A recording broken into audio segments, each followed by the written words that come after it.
আউযু বিল্লাহি মিনাশ শাইতানির রাজিম। বিসমিল্লাহির রহমানির রহিম। সকল প্রশংসা মহান আল্লাহ তাআলার নামে। লোভ জিনিসটা এমন একটা জিনিস, লোভে পাপ, পাপে মৃত্যু। তাই আসুন আমরা সবাই লোভ থেকে একটু বিরত থাকি, তাহলে আমাদের জীবনের জীবিকা সুন্দর হবে ইনশাআল্লাহ।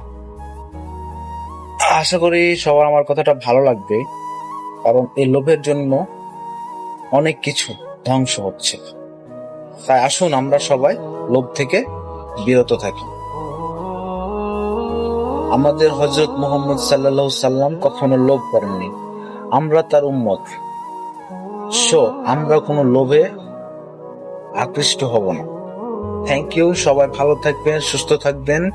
আবারও আপনাদের সাথে কোনো এক নতুন ভিডিও নিয়ে কথা হবে। আসসালামু আলাইকুম।